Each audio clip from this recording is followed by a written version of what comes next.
underway. Footnote's kind of in the way there, so you can't see all the way down to the bottom.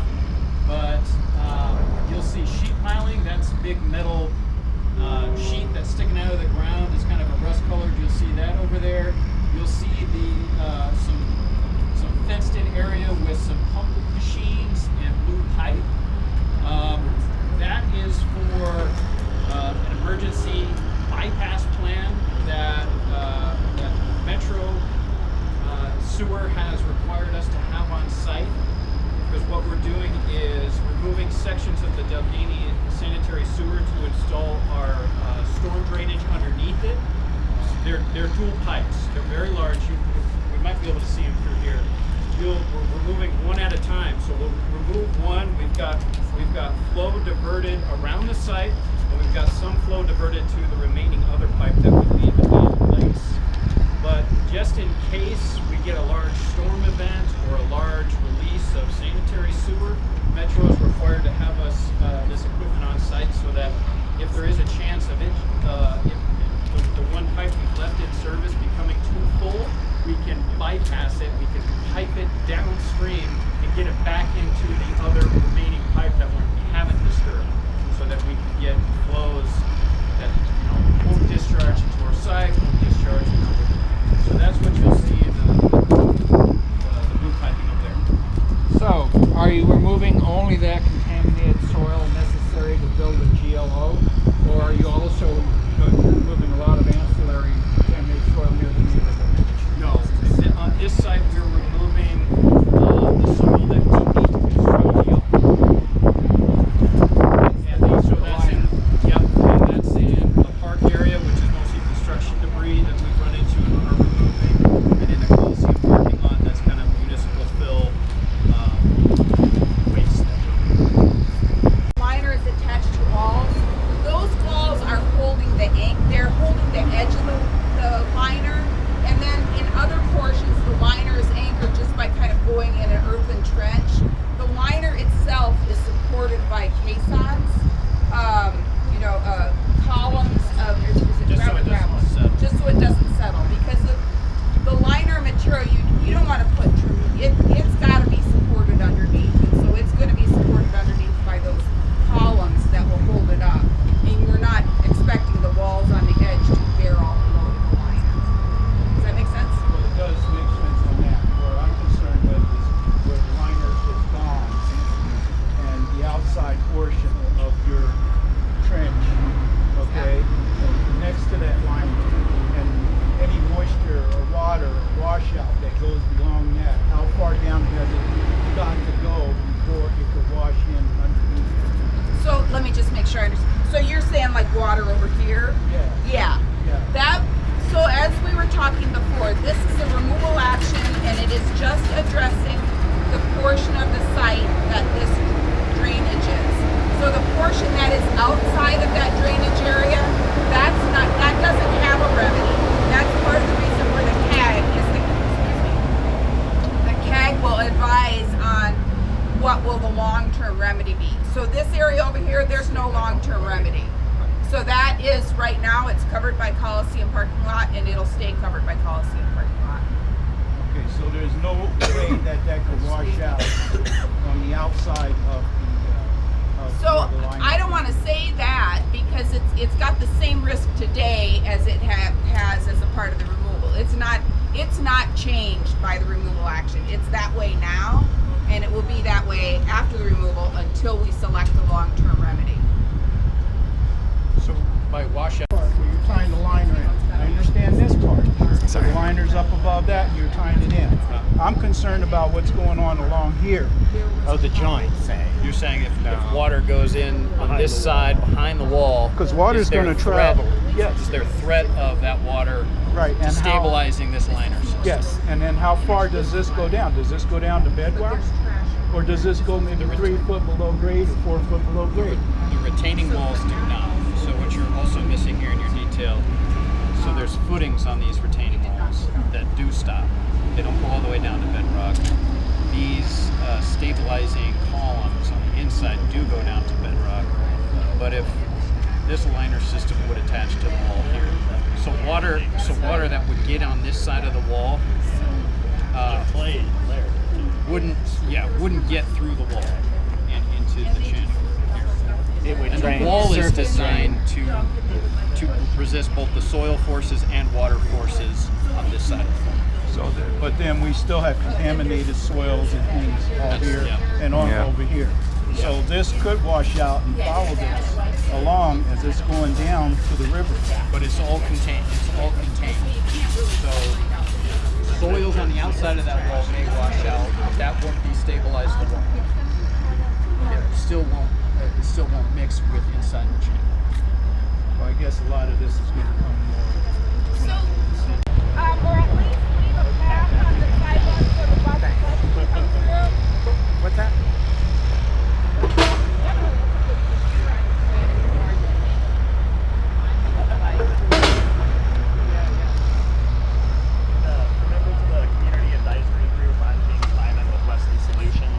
We're a contractor for the EPA as well, so if you have any questions about the air monitoring and anything we've been doing. Do you have a card? I do not have a business card on So me. If you all want, I can that give you my air is all contact. contaminated. Although this is contaminated. Just over that direction, you'll see some red square containers on the hill right there. That's where we're storing the groundwater that we take out of the ground, that we're getting out of the way for our construction.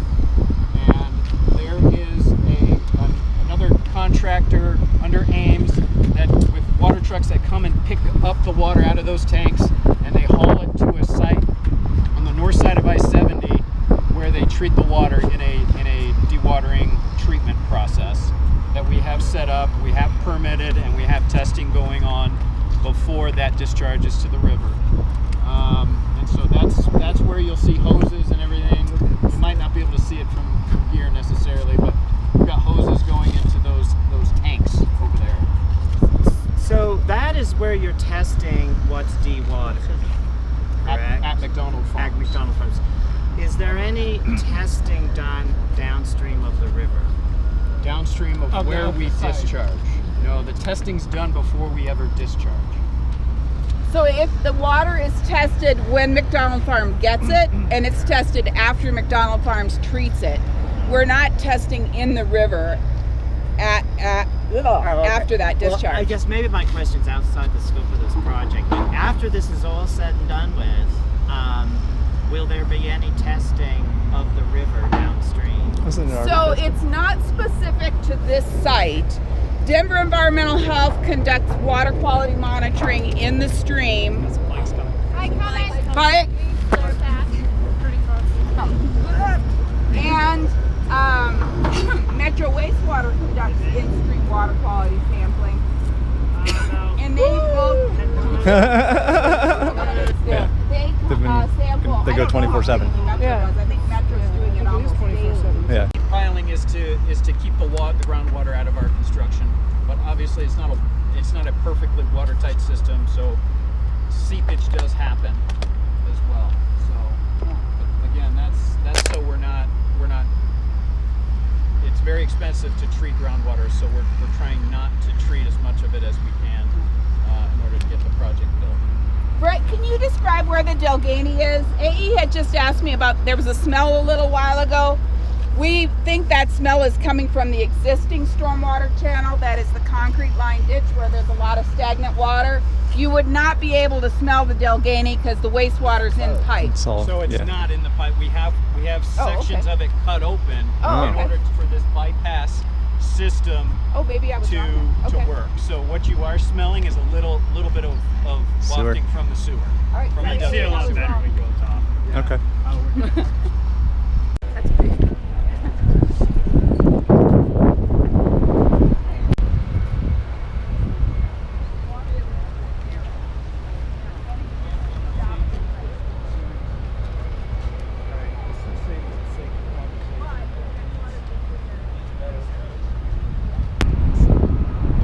One's brick, one's concrete. Brick with jump water on the outside. Yeah, it looks like concrete. Closest to us. Trying to document. You might want to point out, I find it really compelling how big that is. But it's That's the box, or that rectangle is the box that the water's going to come in, and that's just a guy on top of it. So you can see how big that culvert is. It's huge. The current capacity of what we just walked through there is like close to 1,000. I've heard. Okay. Wastewater tell me. So we're going from 1,000 to say if it's 32, we're going from 1,000 to 4,200. Over triple. What unit is that? Cubic feet? Cubic feet per second. Per I'm second? sure. Per CFS? second, I'm That sure. we're dumping Okay. into the river.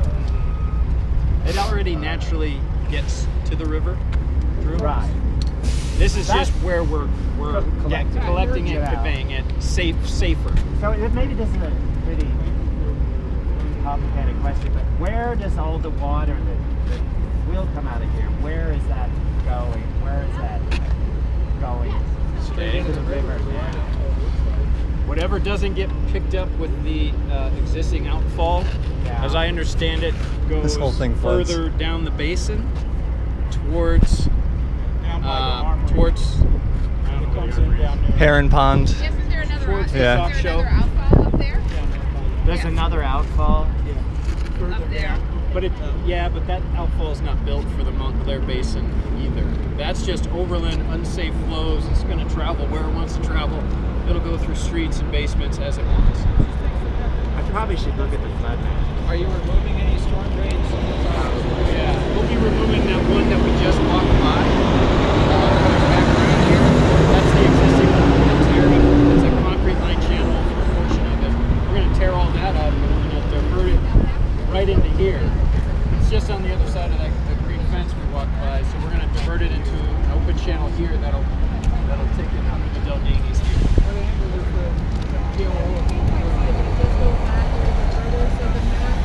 It looks pretty perpendicular. Yeah, it might be a slight skew.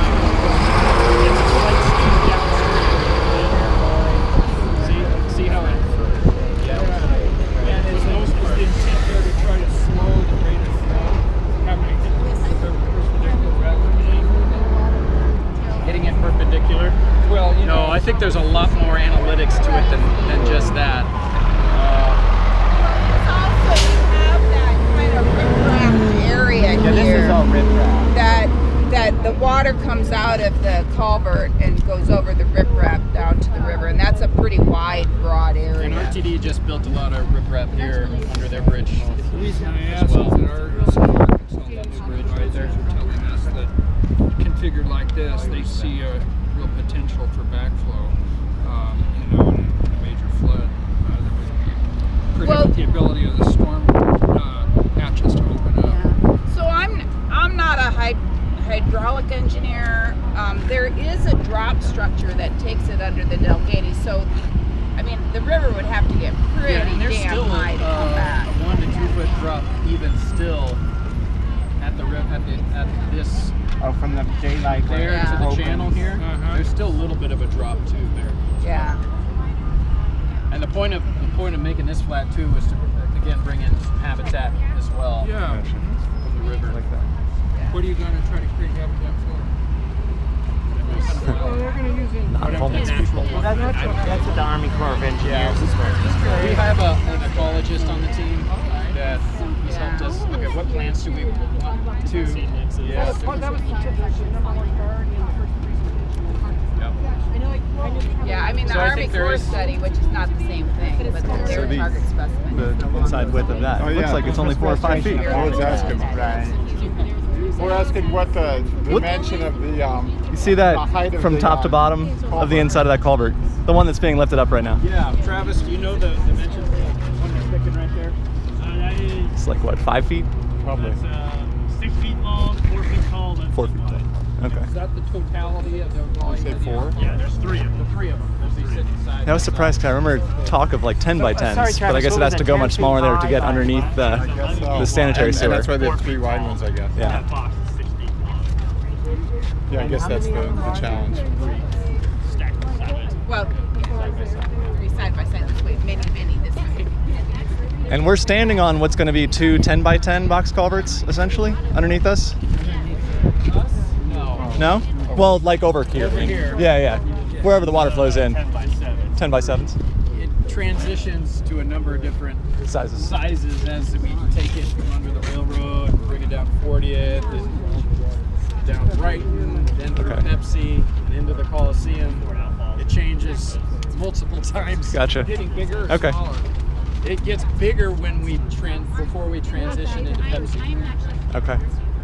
That's about 15 foot by 12 foot. Oh wow. Yeah, All you one know That's what? pretty big.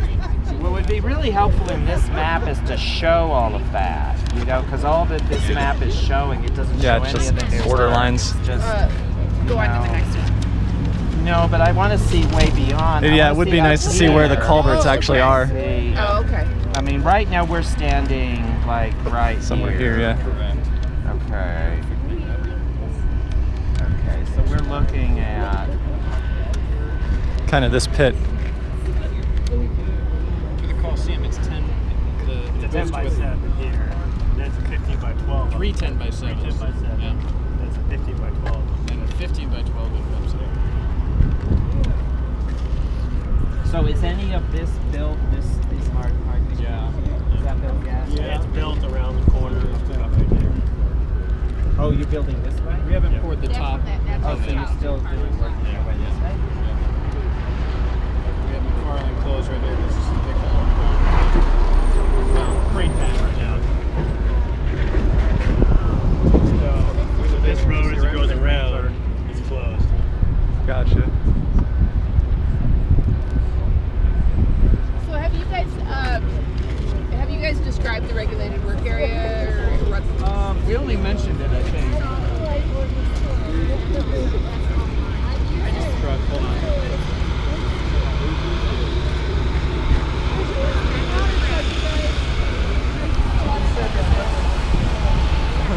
That's the red tape. Yep.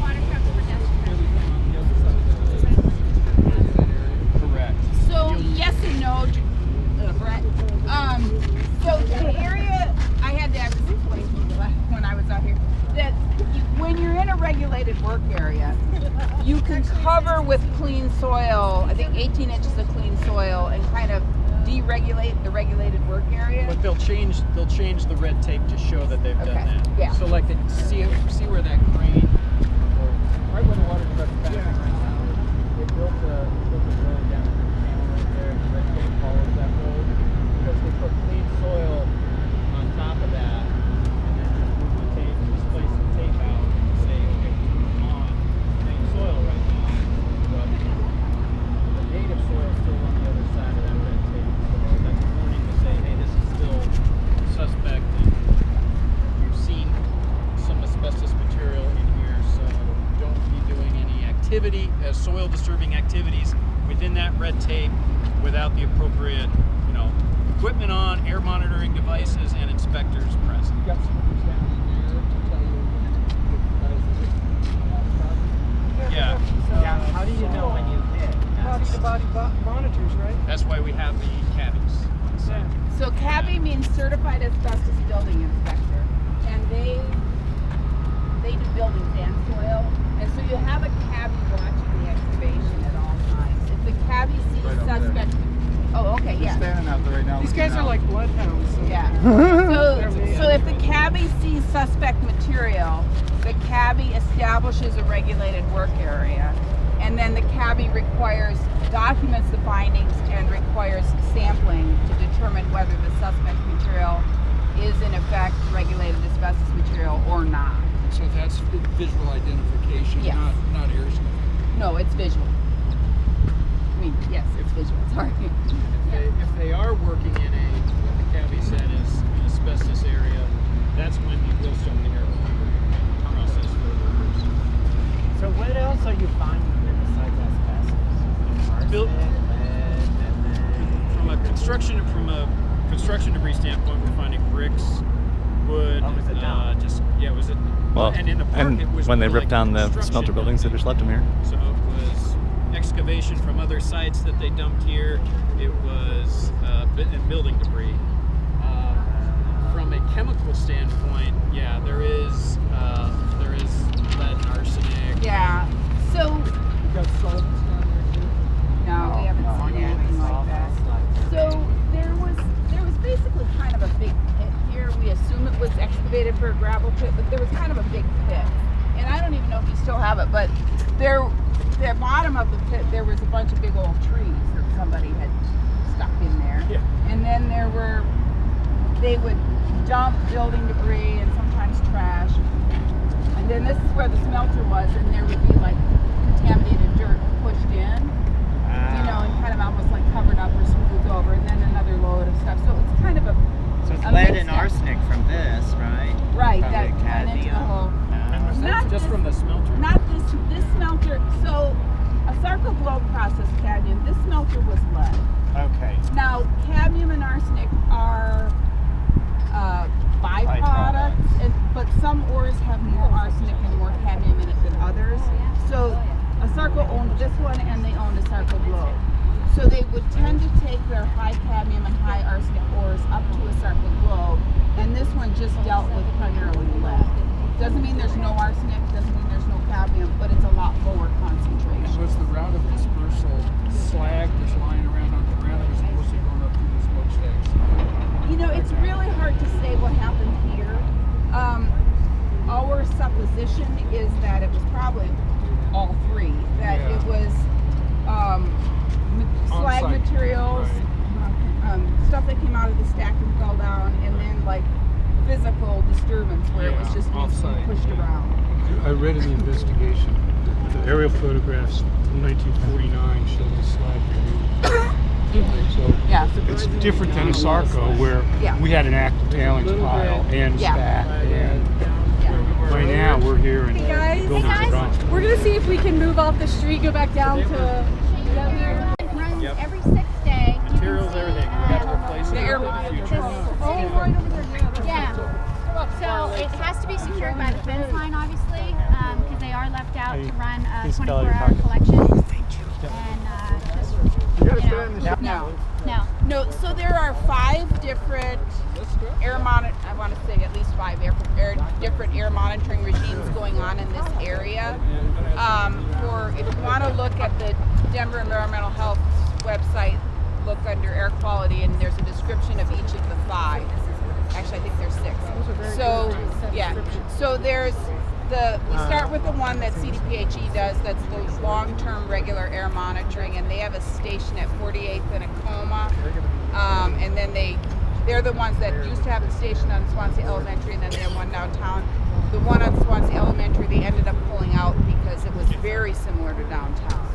Then there's a grant effort that is doing before, during, and after construction that is at Swansea Elementary. Then there is an effort by National Jewish that is doing personal air monitoring and trying to look at what personal air monitoring, and they were looking for volunteers. Then there's one that Denver Environmental Health is doing that is looking at pollutants with distance from the highway, and so they have locations that are varying distance from the highway, and they're measuring the same pollutants and seeing how the pollutants vary with distance from the highway.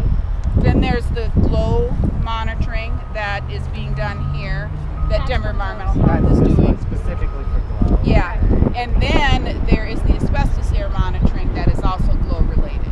that's conducted by Kleinfelter for regular work areas.